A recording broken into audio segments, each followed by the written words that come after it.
Hello everyone and welcome back to Let's Play Pillars of Eternity. Where last time we did some bounty hunting, we killed Radric's raised corpse, and we also found out the grieving mother's story. She had been, well, I guess we knew she was a wet nurse, is that what it would be called? Or a midwife? I don't know which term is correct. She delivered babies. And we saw when she delivered her first Hollowborn, she manipulated the minds of both the mother and all of the villagers into believing that it was a normal baby. But they eventually found out and the mother killed herself or no, the mother didn't kill herself because of that. The mother killed herself because the grieving mother's abilities were so powerful that I have a new quest that the lady forgot to eat because she was so happy about the child. Dark stuff, really. Alright, so a curse of cold clay. All across the Eastern Reach, people are being buried in graveyards and returning from the dead as vampires. Yeah, we've noticed that. We've run into quite a few vampires lately. Examination by locals has revealed that animancers have tampered with several grave sites prior to the burial. Local lords have released bounties for the capture of whoever is responsible. Unfortunately, the rapid spread of the events leads many to believe that a group, not a single individual, is behind the experiments. Dun dun dun! Let's have... it's Zawa. You take care of it, buddy. Alright. Let's go ahead and head over to Twin Elms. Where would the Druids be at that he needs to find? Probably Elms Reach, right? I don't remember seeing any Druids in Hearthsong. However, we're going to go to Hearthsong because I think one of those sing-song birds are going to be here. I know there's a pet sing-song bird that we saw in somebody's home. I would rather not get that one, but, you know. We might not do this quest, to be honest, because we talked to the priests of Hylia, and they were like, that's not really a thing we do. Especially if the only one we can find is this person's pet. I really don't want to feed somebody's pet to somebody. That's I mean, it's a bit wrong, I feel like. I don't know, maybe I'm crazy, but that feels wrong. But let's see. I think they were in here, right? So is it this one?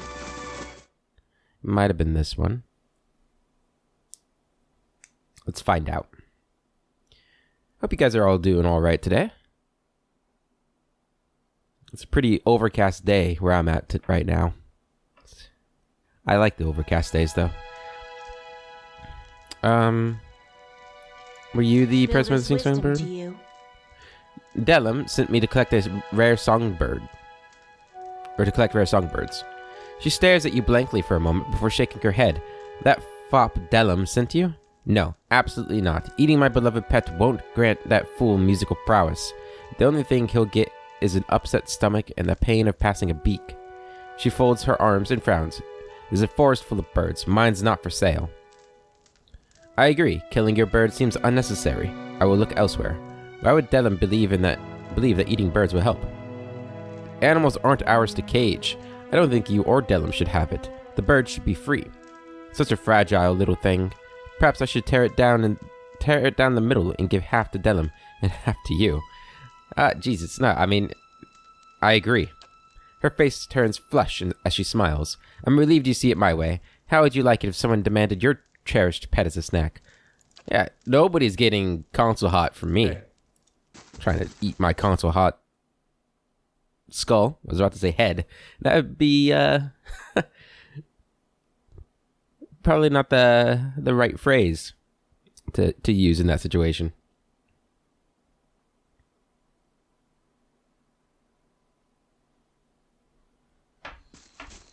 Alright, so I don't think we're going to do that quest unless we find those birds elsewhere. But we are on the lookout for druids. Now we know there's druids in here somewhere. Is he looking for Gallowayne druids? Should we go over to the Gallowayne Maw for him? I'll have to look at his quest real quick. To to figure out where we're going. We're going to turn in the Baroth quests while we're here, too. Get those done. But before we do that, let's just have a quick look-see at True to Form here. My traveling companion, Heravius, has indicated a desire to speak with the Druids that live in and around Twin Elms. Heravius is no longer welcome in his own tribe due to their fear of his spirit form, the Autumn Stelgaer. He would welcome the insight of Druids from other traditions, preferably traditions that do not have such a hostile reaction to the creatures.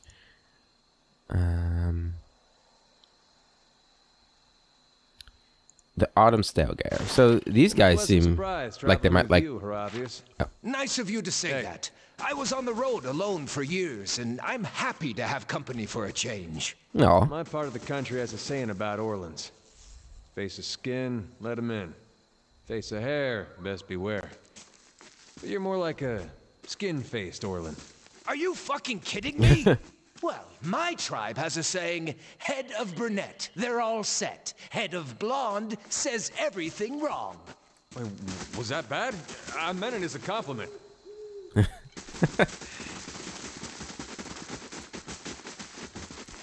Alright, these guys seem like they'd like Autumn Stelgaer, right? They got like the golden trees. Hey. Nope. Maybe this one up here.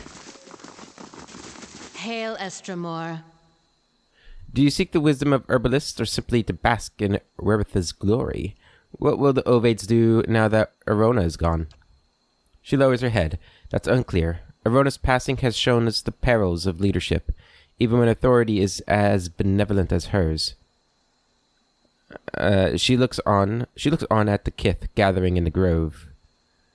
Most of us became Ovades so that we wouldn't be shackled to the whims of a god. Some of us have questioned what it means to elevate another as we did Arona. Okay. So no, you guys aren't who I can learn for. Are you guys not druids? Who's a druid here? Are you a druid? Many blessings, traveler. Though his eyes are closed and his posture still, the man before you keeps his head aimed at you, as if carefully following your movements. Hail to you! May your time in the Golden Grove be enriching. And hail to you, Autumn Orlan. There we go, the man says with a bow to Heravius. Heravius' eyes widen in surprise, and his one good ear stands on end. How on Aora did you... The man's eyes remained closed, and he says with a smile, Tranquility begets a receptive mind. He opens his eyes, revealing brown irises clouded with the beginnings of cataracts. With my eyes open, I see your birth form, but when I look inward, and with this he closes his eyes again, I see the Autumn Stelgaer. Let Heravius talk. I don't know how you can sense it, but you're right about me being the Stelgaer. What do you know about the beast? Why was I ostracized just for being able to assume its form? Is there a cure? Tamrin smiles. His eyes remain closed. I know the beast is often sent by Galawain as a sort of trial. Many Anamfatha are tested by the Autumn Stelgaer. Those bested and consumed by the beast have their souls torn from their bodies and lost for all time. So, my tribesmen were right? Heravius looks crestfallen. His posture slumps. His gaze drops to the ground. Are you saying I have such a terrible power? This must be some proof of, or some sort of... If your spirit form were a bee, would you be mystically compelled to make honey? Were it a bird, would you spend all day making nests? Tamrin opens his eyes once more and looks Heravius up and down, before wincing and shutting his eyes once more. I am saying this is what the animal your form resembles is known to do. It seems you are eager to leap to your own conclusions. I would not normally advise one to speak with the circle at Blood Sands, but given your circumstances, Ethic Null may prove insightful. He turns and, with his eyes still closed, points to the northwest. Read the stone slabs carved by the druids of the Blood Sands. There are answers to be found, as well as more questions, but you must explore them yourselves. What exactly is written on these stones? Much of it is utter rubbish, and the incessant need for sacrifice. His calm countenance wavers as he says the last word with spit and a hiss, but amongst the dogma are a few bits of wisdom on Galawain. Your friend will understand. Is there any more you can tell us? Only to trust in Galawain and trust in Whale. Both have blessed you in their own difficult ways. I appreciate the attempt to lift my spirits, Heravius grumbles, but that doesn't really help. Heravius sighs and digs into his ear stump with his index finger. But he has a point. I shall trust Whale has something to show me in the Blood Sands. Let's get going. Okay. I'm glad that we don't have to talk to anybody in the Blood Sands, because they don't like us. We'll probably have to kill a lot of people to get to these stones. Although hopefully we've already cleared out wherever these stones are. Let's go into here first. Turn in this quest.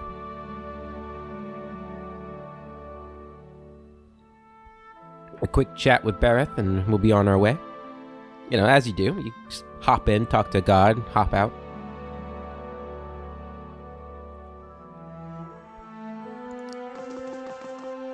Pray to Bereth. As you pray to Bereth, you again find yourself on the road. Squinting into the distance, you see a short, pale figure waiting for you. At first, you think it's another vision of Archdruid Reston.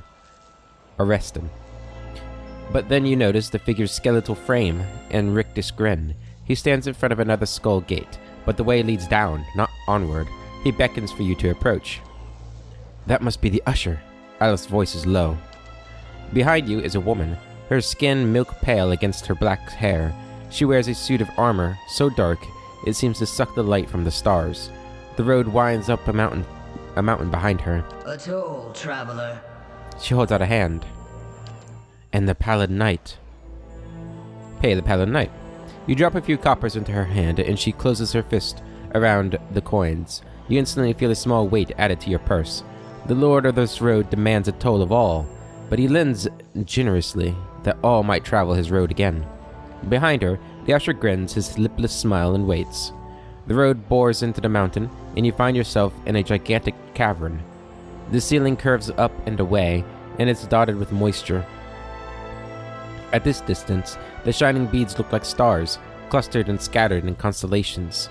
The usher and the Pallid Knight lead you up a trail carved into the edge of the cavern. Two identical cave mouths wait up ahead, and you follow the usher to one of them. Standing at the edge and gazing down, you see an endless, ever-changing plain bisected by a road. Only then do you realize that you're no longer on the road. As you follow the road to the point where it disappears below you, you realize that you're standing in one of the eye sockets of a massive skull. The usher points to the road. Archdruid Reston appears below you. He's just as you remember him, stern and smooth-skinned. Yet with each step along the road, he grows, swelling with blood and essence. His heavy steps become slower and slower until he stops altogether. His distended body fills the path completely. You met a dwarf traveling this road. What did you do? The Pallid Knight's voice is low and soft. He has lived many centuries. I brought him death. He had lived many centuries. I brought him a new life. He lived on the blood of others. I saw justice done. Reston had stood in place for too long. I merely set him moving again. It is the destiny of all mortals to die. I fulfilled the will of the gods. He had lived many centuries. I brought him new life. The Pallid Knight's flesh is taut against her skull. She nods once, barely dipping her chin. Ever merciful, even when blood is shed. In this way, death is the agent of life. As Reston's swollen body ruptures, the effect is like a dam bursting. Ghostly figures, as hazy and indistinct as wisps of smoke, continue along the cleared path. Some tumble and rush along, while others amble and drift, but all continue forward. The usher directs your attention to another figure moving down the path. This time, you see High Ovate Orona. As she follows the road, her movements become slow and erratic. Her legs creak with each step, and her feet grow long, thick roots that burrow into the ground. She finally stops, rooted in place. You found a tree that had lived for centuries. Its roots were deep, and its boughs sheltered many. Why did you cut it down? The Pallid Knight turns to you again. It was unnatural. It couldn't sustain itself. Trees don't belong in the road. I thought if I cleared the tree, maybe the Lord of the Road would grant me a boon. I tired of the tree's endless riddles. It was a parasite. While its branches sheltered others, its roots sucked them dry. I enjoy cutting things down. It was a parasite. All draw their life's energy from the deaths of others. This is why all must remain part of the cycle of death and rebirth. No creature may be a closed loop unto itself. Aurora's body petrifies below, and the shimmering leaves of her hair blow down the path. You seek another who has lived his lives on the brink of the cycle. He sits on the inside of the wheel, observing its revolutions. With each life he is plucked from the stream and returned to it intact. Why do you hunt Theos? Theos has entrapped thousands of souls for Rodica. I've got to stop him from giving her absolute power. For answers, he understands what has happened to me. Revenge, my soul's torment is his doing. I will make him pay. I seek resolution. In confronting him, I'll put an end to the pain he's caused me. I feel like the last three options are all kind of the same.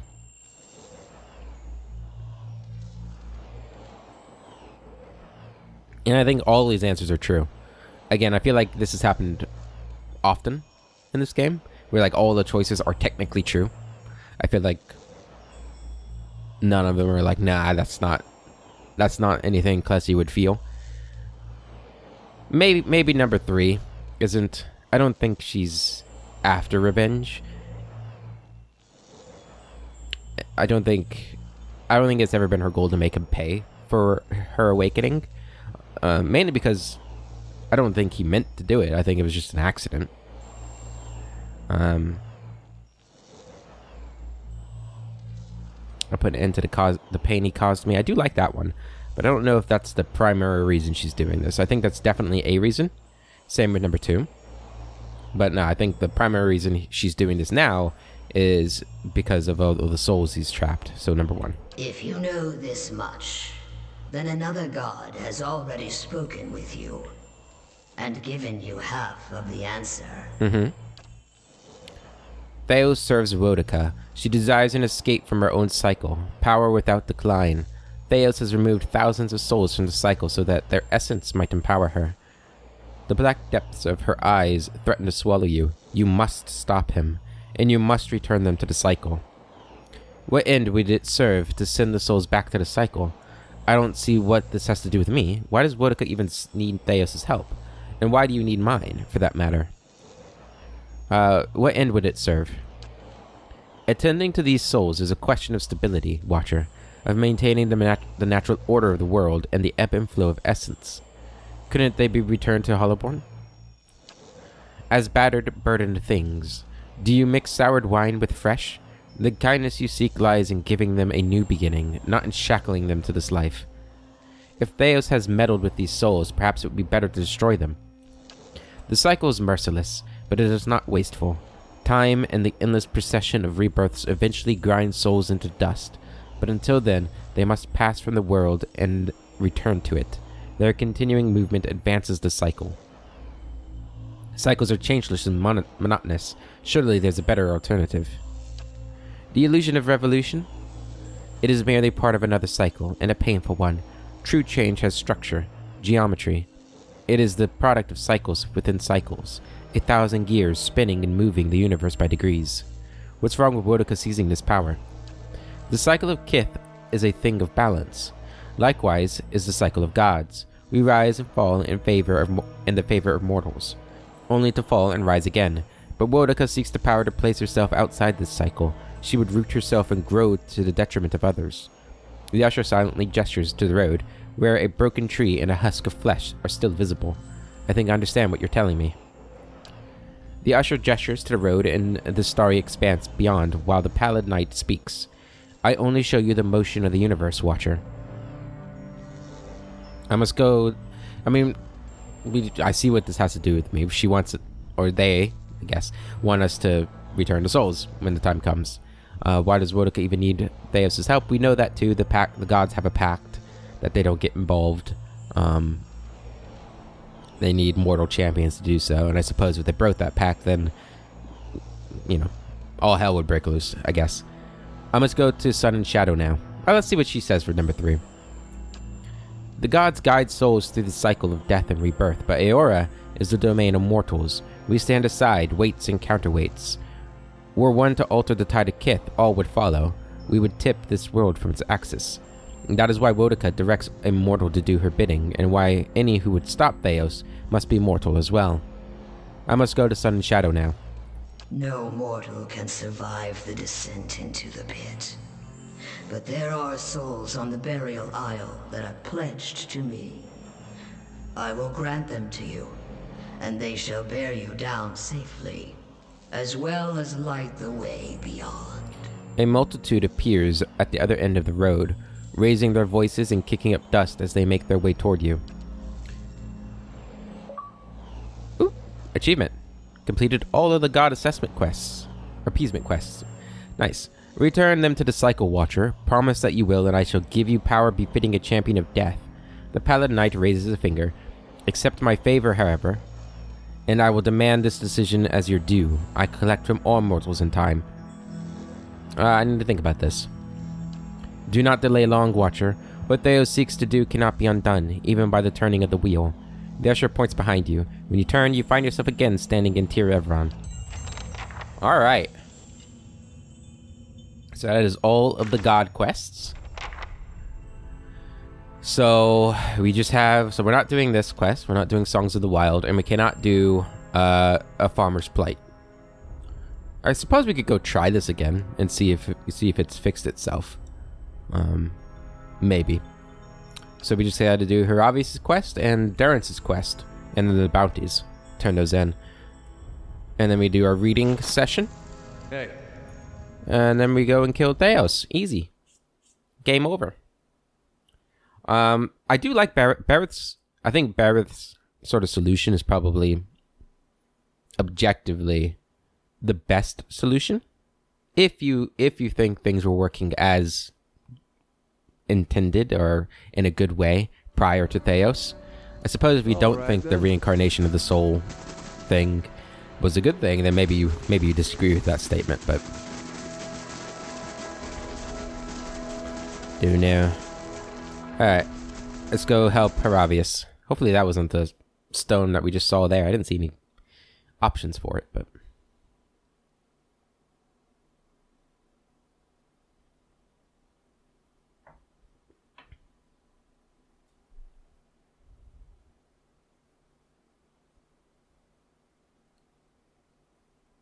okay.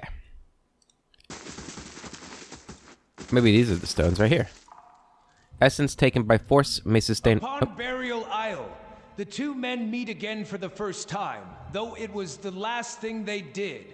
The many-colored beast rent them both asunder. They were in death, merged, and made whole again. Heravius clears his throat and reads the Glenfathan script on the tablet. Cute story. Two guys meet in the belly of a soul-eating creature. Maybe someday I'll eat two of the most insipid deer wooden lumberjacks, and they'll spend an eternity discussing beer whilst haunting my colon. He looks at you and chuckles nervously. Perhaps the idea is that the Autumn Stelgaer might not really destroy the souls. Why so flippant? It sounds like Galawain gave you an incredible power. You were the one to ask for his help. It's not like he came. It's not like he came to you. I don't really know what that... It's not like he came to you. Oh, I see. Yeah. Why so flippant? Yes, well.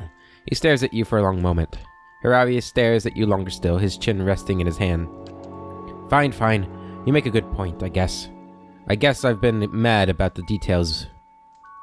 When in fact, I was able to master the spirit shift after petitioning Galawain, just as I asked. Heravius runs his fingers along the scars that connect his missing eye to his missing ear. I wanted to be a better hunter, the greatest. There's probably some lesson here about tempering one's desires. Still, I have a hard time believing that my spirit shifting and mauling anyone is going to make anybody whole again, despite what the tablet says. I'd like to look at the other tablets and see what they have to say. Alright, let's go look at them then. I'm guessing that's not a tablet, right?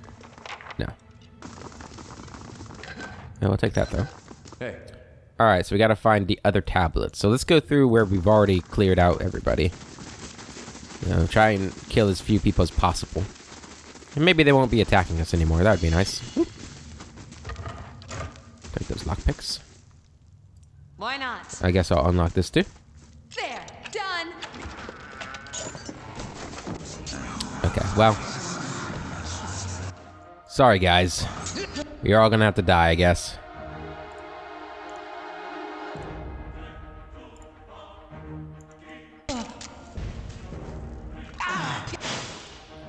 And hit him with that. Everybody attack this guy. Move up to this one.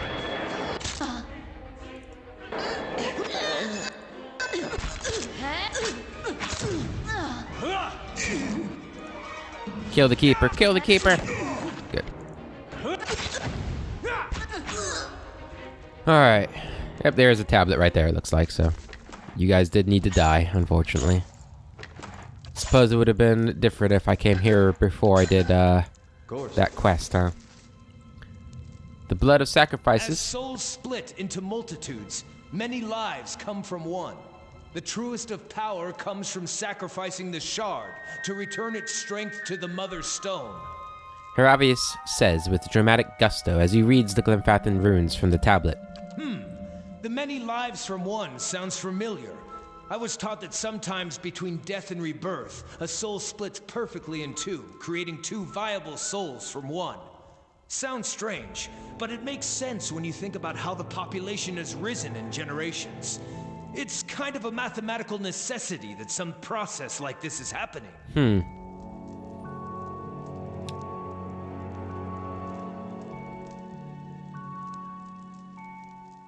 Thanks for the animancy lesson, but what do you think this has to do with you? Maybe the Autumn Stelgaer has a very important role to play in this life cycle of souls. So why did Wales lead you to this tablet? Maybe the Autumn Stelgaer has a very important role to play. Sorry, sir, I'm not eating your soul. I'm merely serving a vital role in the natural process. Heravius rolls his eye. I see what you're getting at, but it's not making me feel better.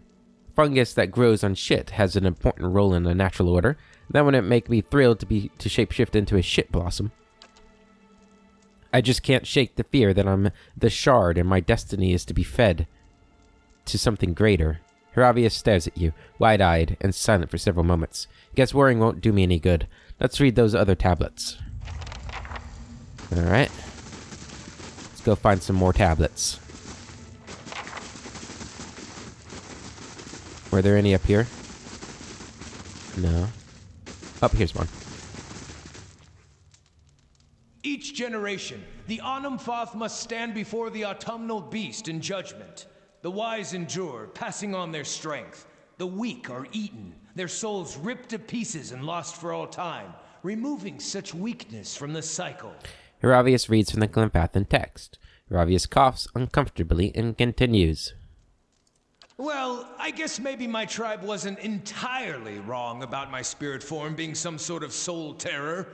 I suppose I was hoping to hear a different answer on the matter, but... Heravius shrugs, his arms slumped to his side. But it's worth asking. In all your times walking in the Autumn Stelgaer's fur, how many souls have you destroyed? A truth is revealed to you, and you whine about the distaste for the answer? Whale would be ashamed of you. Did it ever occur to you that Galawain was testing you, and you passed? You seem so sad to have the spirit form of such a legendary beast. Don't tell me you never wished for power like that. Number 4. You seem so sad about it. His face becomes a scowl, and he aims his one eye at you. If it meant not being ostracized, I'd have spirit shifted into a mound of weasel droppings. His anger subsides, and he looks at you for a long moment as he attempts to put his words together. You make a fine point. I did pray to Galawain for assistance in being a better hunter. He lets out a long sigh and relaxes. For years I've been telling myself my tribe judged me unfairly. Guess they weren't completely wrong. Well, enough pontification for the moment, he says, patting down a cowlick of hair. I need to know more. Let's look at those other tablets. Tablets! Are there any in the sacrificial chamber? Doesn't look like it. Well, there are, but I can't click on them. Oh, what's down here? Mine. Alright. Any in here? No. So I guess we gotta go in here. We're probably gonna have to kill more of these guys. Yep. Jesus. Sorry, supplicants. That's it! Wow, that felt bad.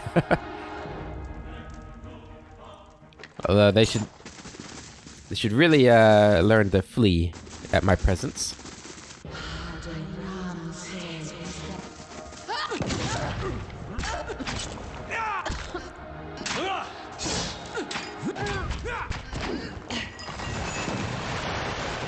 Here we go. Oh.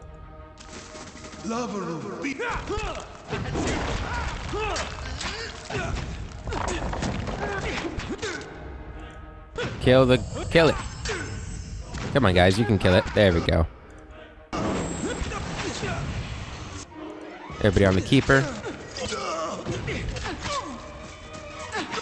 What?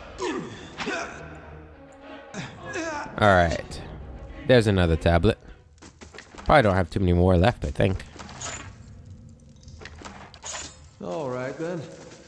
Loot this. Here we go.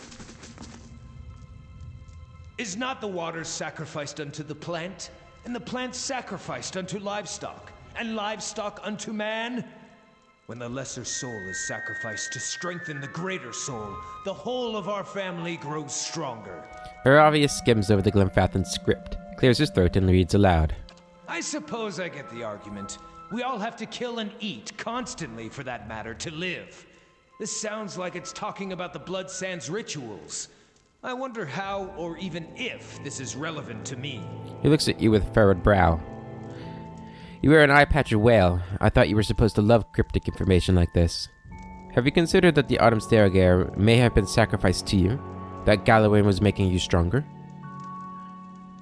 Let's go with number 2. His good ear stiffens while his mangled ear twitches and shakes. It hadn't occurred to me, but I did win the fight. If Galloway were truly displeased with me, I can't imagine I'd have walked away from the trial alive. He bites his lip and falls silent for a moment. So the other tablets spoke of the Stelgaer judging, reuniting, and that other one spoke of combining souls that split over the ages. I guess I'm supposed to use my power to sacrifice others or be sacrificed? Not sure I like the sound of either. Is it safe to say Whale brought you to where you needed to be? Are you rethinking your opinion of Galloway's gift to you? Are you rethinking it? Heravius' face squirms and he rocks his head side to side. Well, yes. And no. His fist ball up and he releases a long sigh. Yeah. This puts a lot of things into perspective. If you take a step back from it, Galloway must be having a great laugh over how slow a study I am to learn his lessons. I doubt any of this knowledge will change the opinions of my home tribe, and having met some of the other druidic practices out there, I think I'd rather remain a drifter. So what now? Adding it up, I want to head to the burial isle. The name was mentioned in the tablet, and it's implied there might be other Autumn Stelgaer there. I know now that Galloway sent his emissary to maul me for a good reason. It wasn't strictly malice, and I was sort of hoping to find out that the soul-eating talk was just rumors. Alas. He smiles, a nervous grin, and shrugs. Maybe I'll meet the prey Galloway wants me to hunt, or I'll find out I'm the quarry. Do you want a rematch with the Stelgaer? Do you think you have some destiny to consume someone's soul? What now? Do you want a rematch? Not exactly. I'm older, wiser, and stronger than when we last tussled, but, I can't really afford to lose any more eyes or ears. I'm fresh out of redundant organs. Alright, so he wants to go to the Barrier Isle, which is the only place we haven't been yet. I didn't actually think we'd have to go there until we did what we had to do. As long as we don't go in the pit, we should be fine exploring the Barrier Isle, though. So let's head there. Yeah, let's go. I really didn't want to fight anybody, but I think we're probably going to have to fight some more people here. No? Okay, good. Maybe we killed them all already. Alright, let's go to the Barrier Isle.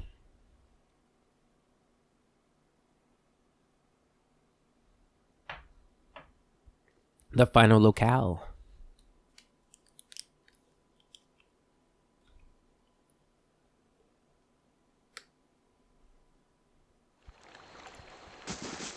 Alright.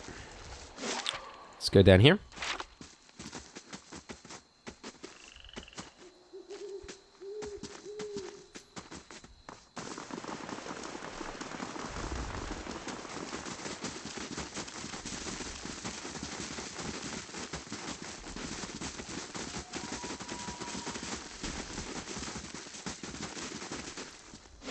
And old song.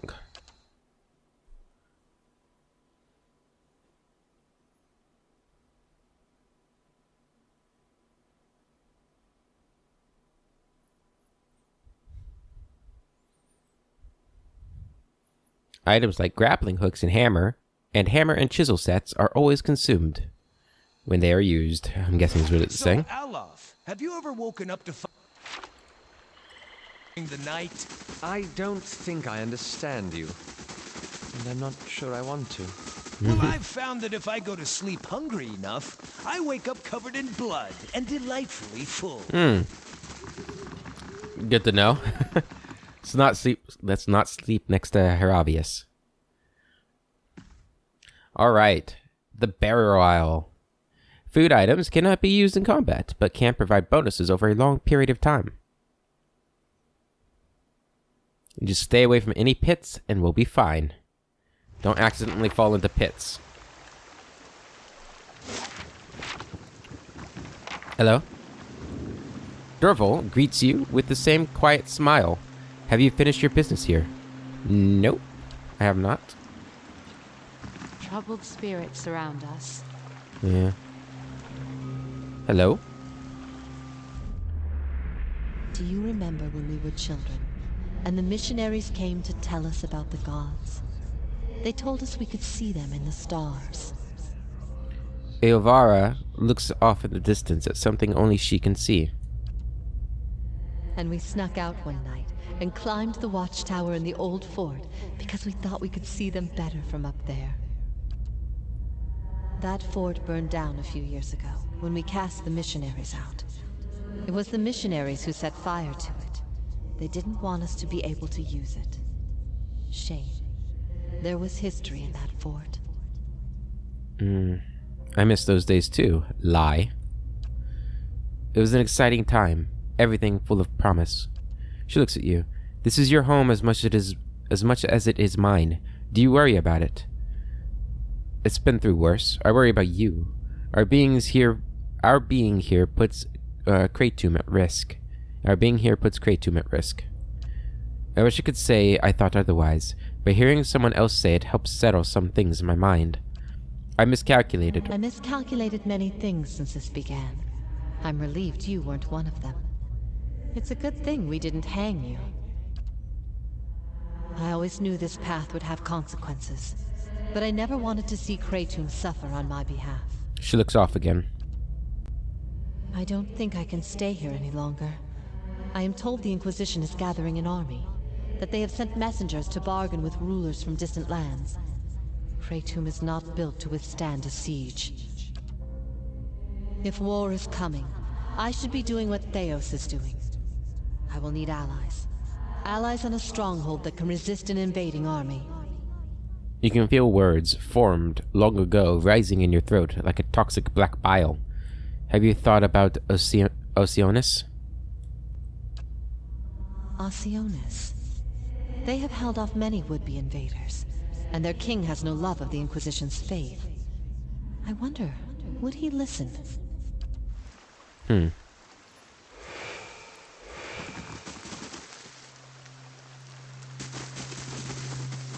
got a bunch of souls here. Hello, feral druid. You're gonna go and do that.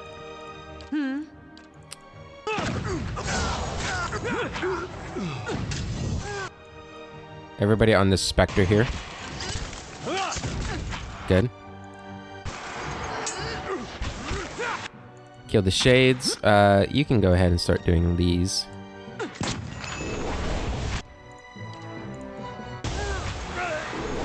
Good.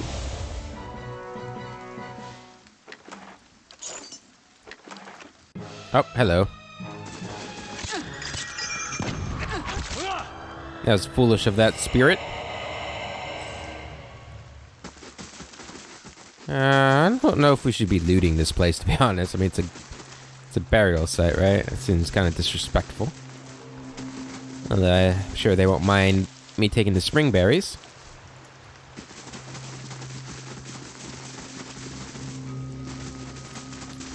Or the spirit essence here. There is, I mean, yeah, take a look. Ooh. Last blade of the White Forge.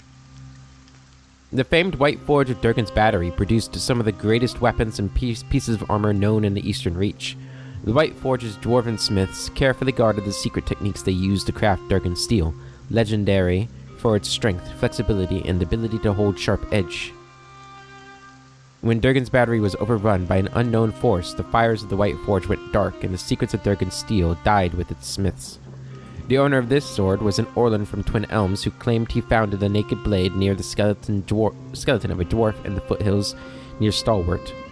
Many were skeptical of his claims that it was a Durgan steel blade, but it bore the maker's mark of the White Forge. The Orlan had artisans from the Fisher Crane tribe create a guard, grip, and pommel to dress the blade, resulting in its unusual appearance. The proud owner's luck did not last long. He went missing somewhere near Elmshore shortly after receiving his finished sword. Many locals believed that he had been killed for his prize, but neither he nor his weapon were ever seen again. Hey. Take it.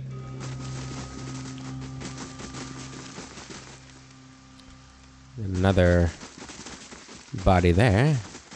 Grotto of Echoes. Interesting. Ravenous Stelgaer. Oh, this must be for Heravius. Standing proud and still, the Amoa before you is smiling broadly, showing several crooked and missing teeth. Sporting the physique of a man in his prime, his worn and weathered face appears too old for the rest of him. He's dressed in an assortment of stitched hides and furs, assembled from a motley of animals. Dangling from his belt are a series of grisly scalps, braided lengths of human, Adiran, dwarven, and Orlan hair woven around finger bones. He sizes you up with a grin, and his gaze quickly locks with Heravius, and he tilts his head as he examines Orlan head to toe. What do they call you, little one? You smell familiar, but your name is unknown to me. I am Heravius, child of the Fisher Crane, adept of the Hawk and Ivy, wanderer of Eretha. Too formal? Heravius steps forward and folds his arms across his puffed-up chest. His voice is loud and triumphant, though as soon as he's done introducing himself, he takes a step back and whispers to you.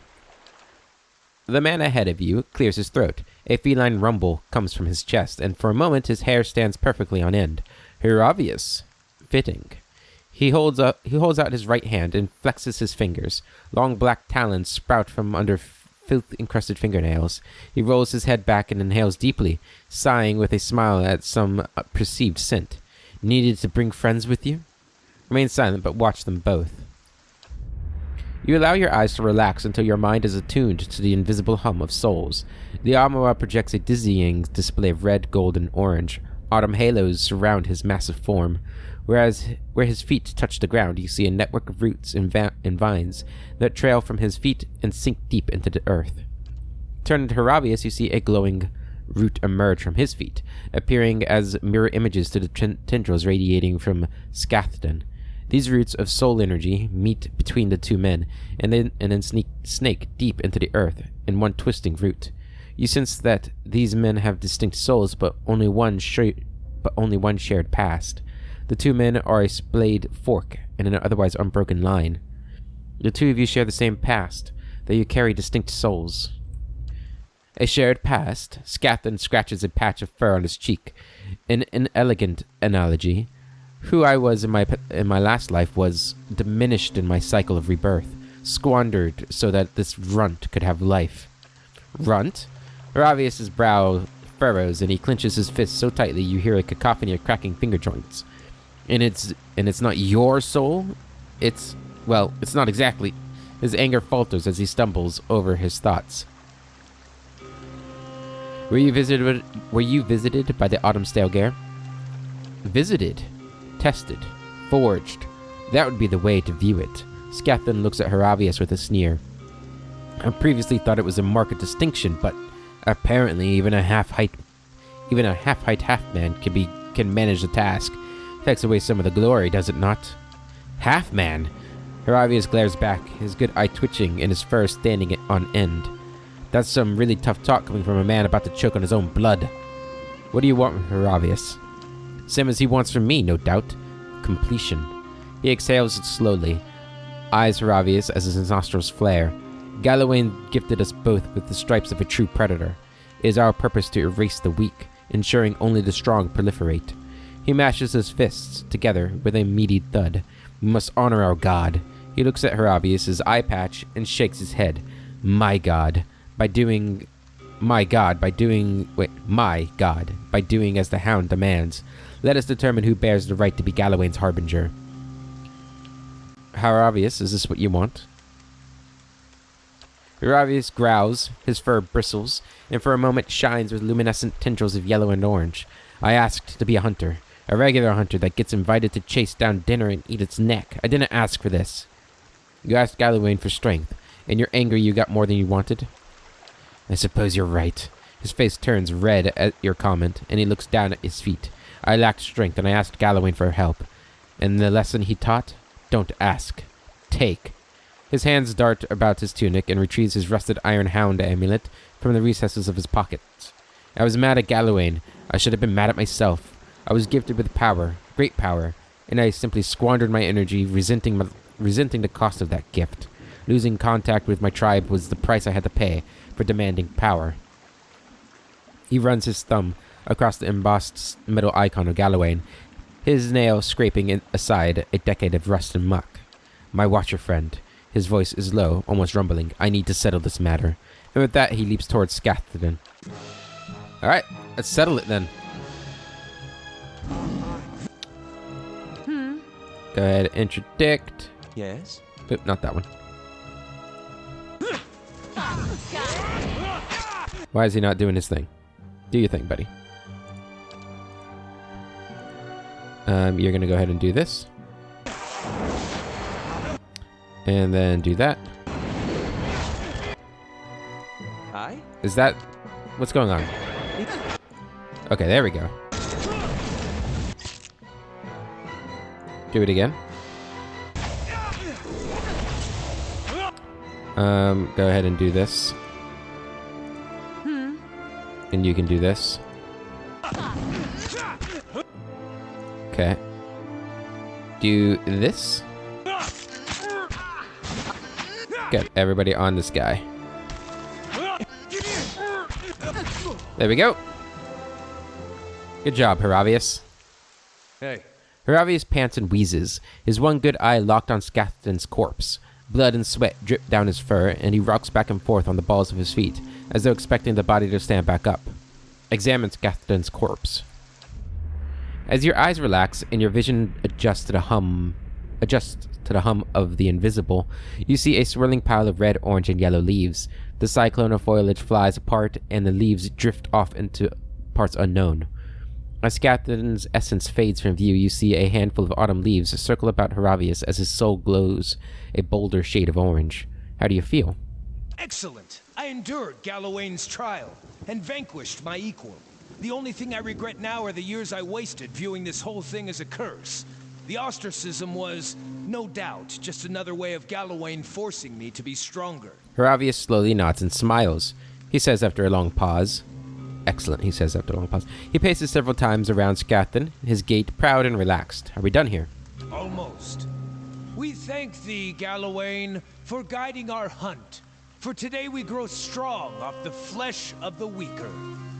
I think we're done here. He says as he kneels before Scathedon's body, bows his head and quietly chants. You barely make out his solemn words. He then stands up, straights his tunic, and smiles at you with a nod.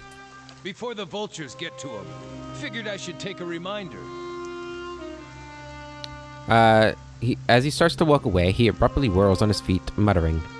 He walks over to Scathedon's corpse and places his hand in the dead man's mouth and tugs with all his might. Tendons and cartilage rip and tear with wet, gristly eruptions of blood until at last, the mandible is torn free. He says with a blushing smile as he examines his blood-soaked trophy. To be honest, I thought he was going to eat him. I thought that's how this was going to end, but that did not happen. Trader's Merit. A poleaxe. Once owned by an Adiran lord named Igandurl, Trader's Merit earned its title during the War of Defiance. Igandurl's troops, beaten and shattered by Hadrit's forces, knew they were on the losing side of the war. Igenderl called for parley and struck an accord. His soldiers would take up arms for Hadrit and return for clemency. Igenderl then turned his weapon and his remaining forces upon his former allies, flanking them as they focused their attention upon Hadrit. Caught unawares, the Imperial forces suffered terrible losses during the ensuing chaos. Despite his efforts, neither Igenderl nor his troops lived to see the end of the war. His infamy, however, survives, and he is not fondly remembered by those on either side of the conflict. And that's the fate of traitors. Hey. Alright, so that is Haravis' quest completed, right? Yep. Alright, well, we are getting very close. Hey. Let's, do we want to finish exploring the burial while we're here? I suppose we could clear it out. Real fast. Did I just absorb that soul? I am absorbing those souls. That's interesting. This is very interesting. Alright, got a lot of stuff coming at us right here. You're gonna go ahead and do this back here. All of you guys attack the shade. Good. And you can start doing that. You're gonna go ahead and do one of these.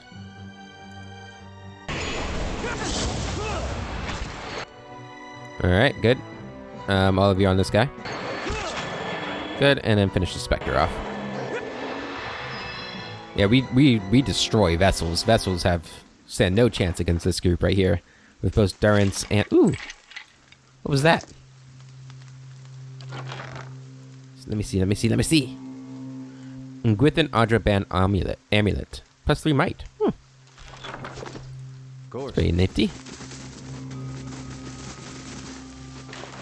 Take all of that too. I'm sure nobody's gonna mind me taking this stuff.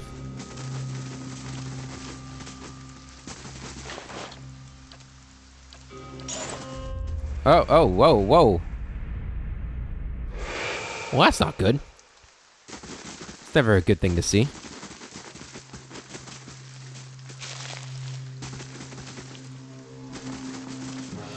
Hello, shades. Let's go ahead, hit him with that. You're gonna hit him with that. And then that, and once you go ahead and do this. Go ahead and do that. How may I help? Good. Everybody on this guy. I don't like that he's attacking Aloth. There we go. This looks like the statue from the splash art, so I imagine the pit is probably up those steps, huh? If I remember correctly, that's what I remember as well. Let's go this way real quick. Door here. Camping supplies. Woo! You venture through a doorway into a dim passage. The air is still and musty. Light filters through the collapsed ceiling. A wall of piled stone and rubble blocks the way ahead. Clear the rubble with a pry bar. You wedge your pry bar against a large stone and pull all your weight into it. Your efforts dislodge the boulder and it rolls free with a heavy groan. The slabs and chunks of debris break away. The massive pile creaks and rumbles, finally tumbling harmlessly away and down the passage. Light breaks into the tunnel up ahead, growing brighter as you continue. Soon the passage ends, opening up on the shores of the burial isle. This is just like a... Ah! You're not getting through.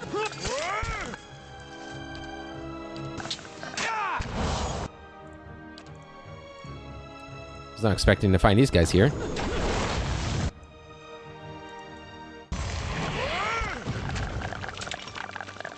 God, they make such disturbing sounds. There we go, it's like grudge sounds. Alright, what do we have here? Alright then. Oh, is this just a shortcut?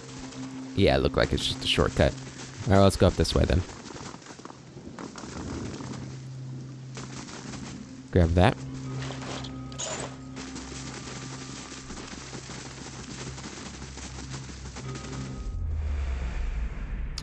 Yeah, it doesn't look like things went too well for Kratom here, huh?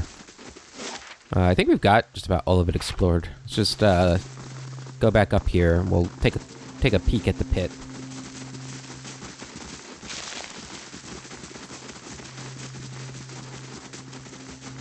Before we head back to Cadnua.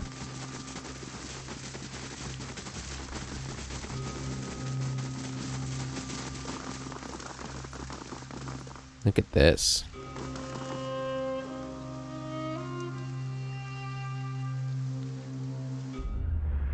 Another turn, Inquisitor. Theo signals some unseen attendant standing beside a large crank.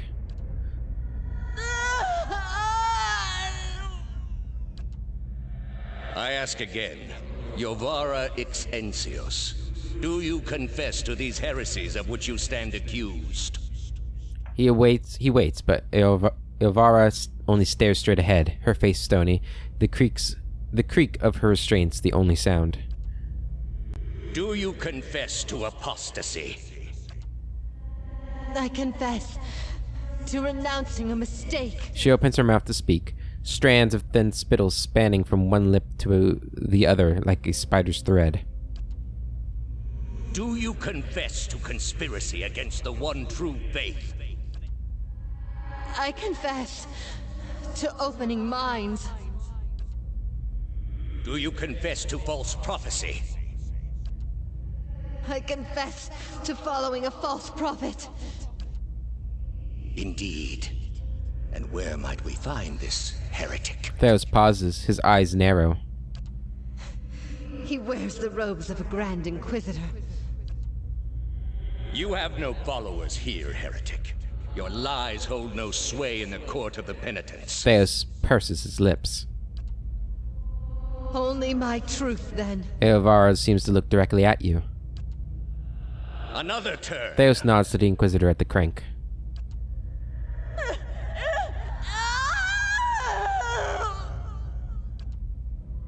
No!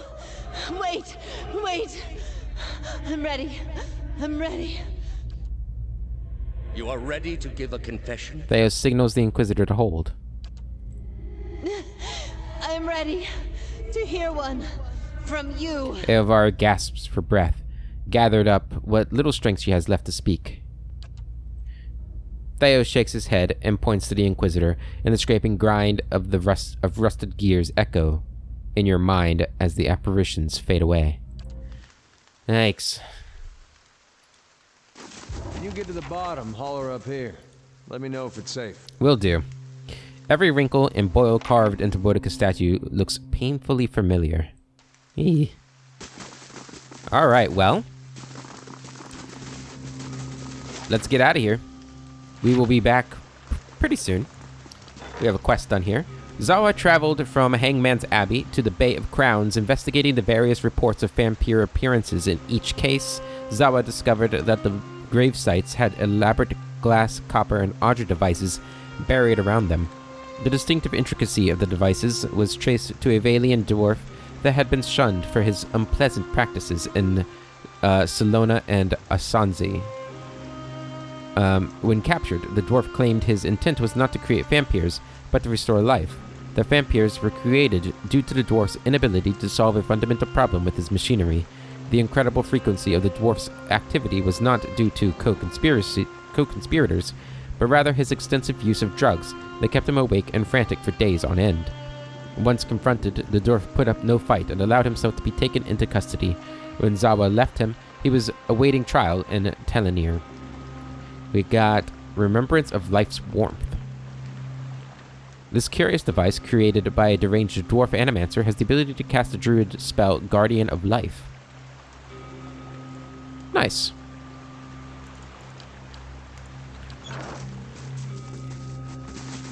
Alright, so, I mean, I suppose we could have more bounties to do, but we're pretty much done.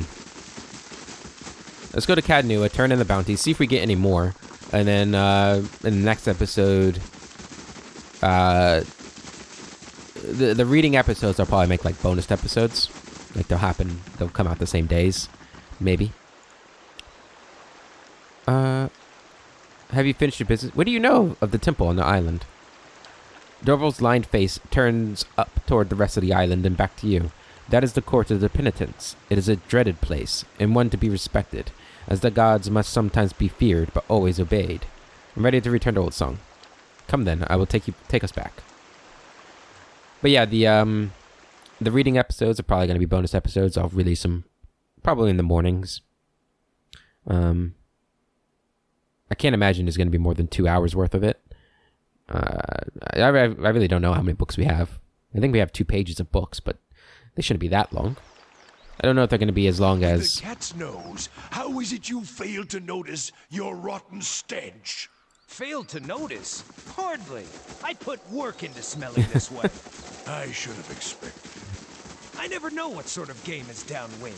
I need to smell like part of nature, not an interloper. That's awesome. All right, Cadnua. Another day, 19 hours.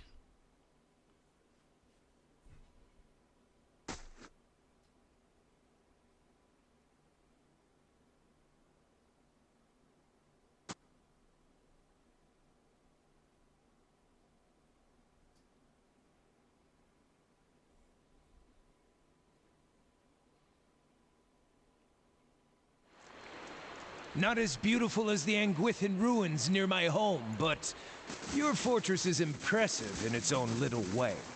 I know. And I know you're just saying that because you don't know any better, but... Okay. Let's get over here, turn these bounties in.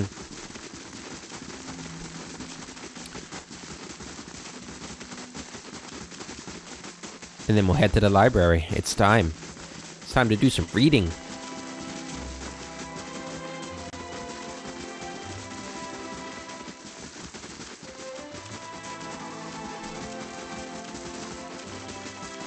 And here we go.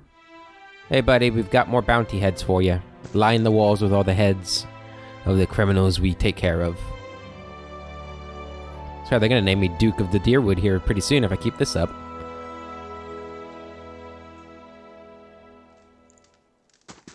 Welcome. I brought the head of Glasdiel. One nasty troll's head for a nasty little alchemist. I'll let him know the job's done. In the meantime, here's your bounty. 2,500 copper, bunch of experience, and here's the bounty of Raska. You may have averted another war of the Black Trees, eh? Here's the coin they were offering. 2,500. Awesome. Any more bounties? He browses through a stack of parchments. Claimed. Ah, here we are. Let me see. There's some ranger causing trouble out in the wilds. Then there's Galen Dalgard, slaver. Not exactly popular around here. Then there's some kind of cult, looks like. And here's one I haven't seen in a while. Captain Marumi, the pirate. Okay, I'll go after this ranger. The ranger, Fomina, has been waging a one-woman campaign of terror against travelers passing through the woodened plains. Survivors reported that she feeds her victims to the pack of wild animals that travel with her. A lot of folks would be glad to hear she's been dealt with. Tell me about Galen Dalgard. This one's got teeth. Galen Dalgard, the slaver. He and his friends have been spotted at Madmer Bridge. None of the local authorities are willing to touch him because he's got powerful connections back in Adir. But some nameless soul is willing to put coin down to see Galen breathe his last. Says it's personal. What about a cult? I'm not sure what to make of this one. Something about a murderous cult of druids led by a Mimpwigra. The creature goes by Devwin, and it looks like she and her followers have set up a cave in the North Weald. I'll hunt this pirate. Captain Marumi mainly goes after Valian vessels, and his crew just made landfall at Anslog's Compass. Not sure how long he's planning on staying, but this is your chance to take him down before he sets sail again. All right, farewell. Hey. Okay, we got another 4 bounties. A lot of bounties. A lot of bounties in this game. So after we get done reading, I guess we'll just do bounty hunting and talk to Darrence until all of those are exhausted, and then we'll be jumping into the pit. Because maybe we'll get a bounty that leads us back over to Deerwood Crossing, and we can try that ogre quest again. This place, as beautiful as it can be with the absence of children. Yeah, it is beautiful. Thank you. All right, let's go over here. Head to the library.